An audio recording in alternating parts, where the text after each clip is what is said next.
Går du og bekymrer dig om et eller andet for tiden? For eksempel noget med det der corona, eller en anden sygdom, eller måske noget med din mor og far, om hvorfor de er så sure på hinanden, eller om der er nogen, der er sure på dig, nogle af dine venner. Det kan også være noget med din mor og morfar, eller et eller andet, der sker ude i verden, eller noget med klimaet, eller ved du hvad? Der er rigtig mange børn, som går og bekymrer sig om alt muligt. Og det er slet ikke det, der er meningen. Det er overhovedet ikke meningen, at børn de skal gå og bekymre sig. Slet ikke. Børn skal faktisk være glade og have det godt og være trygge og have smil på munden. Men det er der rigtig mange børn, som ikke har. Så i den her video, der vil jeg fortælle dig en lille smule om, hvad man kan gøre, når man er bekymret. Fordi det er faktisk overhovedet ikke særlig sjovt at være bekymret. Bekymring, det er ligesom sådan noget, som sådan, når den kommer, så kan den sådan kravle ind under huden og gøre alt muligt ubehageligt. Den kan komme op i hjernen, sådan, så man tænker alle mulige tanker.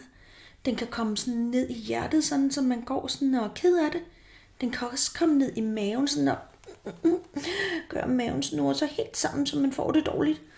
Man kan faktisk også få lidt svært ved at trække vejret og alt muligt. Bekymring, det er sådan en...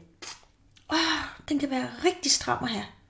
Så her er der altså nogle forslag til, hvad man kan gøre for at få den der bekymring ud af kroppen.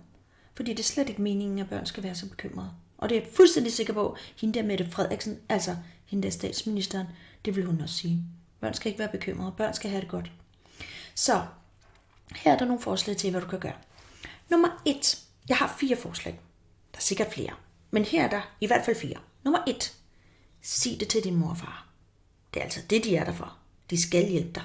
Det er sådan noget, en mor og far skal. Det er en del af jobbet som mor og far. Det er at hjælpe dig. Så nummer 1 er at sige det til din mor eller far. Eller begge to. Men nogle gange, så kan man som barn godt mærke, at ens mor og far allerede er bekymret.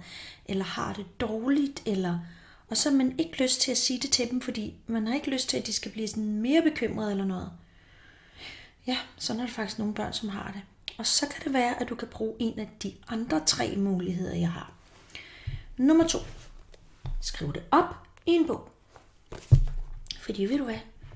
Det her det er en af mine bøger. Jeg har masser af dem, de står over på regionen, for jeg skriver alt muligt, og også rigtig gode ting, men også når jeg har det dårligt. Så her, så for eksempel, så har jeg skrevet alt muligt. Så kan det for eksempel være, at jeg skriver, hej dagbog, jeg har det dårligt. Jeg er bekymret over, hvad jeg skal gøre med det her, og jeg ved ikke rigtig, hvordan jeg skal klare det. Fordi mens du skriver, så er det ligesom om, at noget af bekymringen ryger ned på papiret.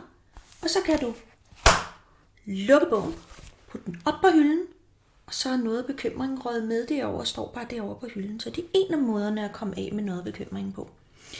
Så er der faktisk også en anden måde. Ring til nogen.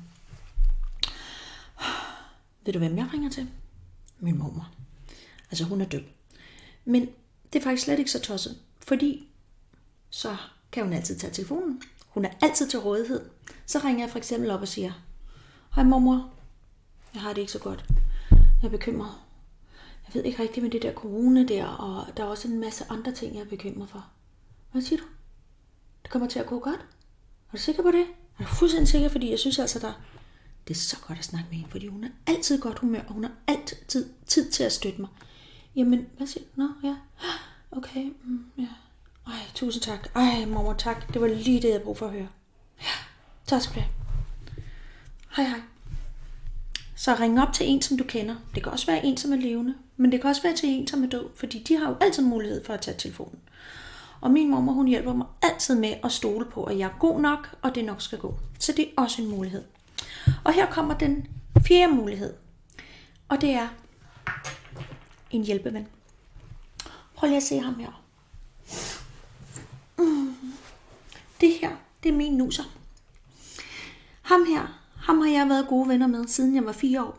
Og nu er jeg altså 48. Så det er 44 år, jeg har været gode venner med ham her. Og han har hjulpet mig så meget. Meget, da jeg var lille, men også mens jeg har været voksen her. Fordi ved du hvad, jeg bruger ham til. Nu så ved du hvad, jeg er rigtig bekymret. Jeg ved ikke, hvad jeg skal gøre med det her. Og jeg synes, det er helt uoverskueligt. Og så lytter han på mig. Og de fleste gange, så synes jeg, han siger, ved du hvad, Nynne, det skal nok gå. Du skal slet ikke være så bekymret. Og nogle gange, så kan han nærmest lægge en lille pote op og ame på kæden. Musse, tusind tak, fordi du siger det. Det var lige præcis det, jeg havde brug for at høre. At jeg nok skulle klare det, og det nok skulle gå godt igen. Så det her, det kan jeg altså godt anbefale. At få sådan en hjælpeven som ham her. En bamse, som du kan holde, og som er blød. Ham her, han er lidt gammel nu, så han er blevet lidt stiv i betrækket. Men han er stadigvæk blød, og han hjælper mig rigtig meget, hvis jeg er bekymret. Fordi igen, så kommer noget af min bekymring ud af min mund og hen til Nuser. Og han kan sagtens klare det, for han er en hjælpeven, og de kan klare alt muligt. Og så siger han til mig, veninde, det skal du slet ikke være bekymret for, det skal nok gå. Og så bliver jeg helt rolig igen. Ja, så her var bare nogle forskellige muligheder til, hvordan man kan komme af med noget af sin bekymring, fordi jeg kan altså godt fortælle dig, det er slet ikke meningen, at børn skal være bekymrede. Måske du har nogle idéer til, hvordan man kan komme af med det der med bekymring, fordi så vil jeg være helt vildt glad for at høre det, fordi så kunne jeg jo også fortælle det til nogle andre børn, sådan så, at jeg kunne hjælpe endnu flere børn. Børn, der hjælper børn, og mig, der også hjælper børn. Det er bare på toppen. Så hvis du har nogle idéer til, hvordan man kan komme af med bekymringen, så kan du skrive til mig på hej@hjælpevenner.dk. Det vil bare være rigtig godt, fordi ved du hvad? Der er bare ikke nogen børn, som skal være bekymrede. Det er slet ikke meningen. Børn skal have det godt. Det er i hvert fald det, jeg synes.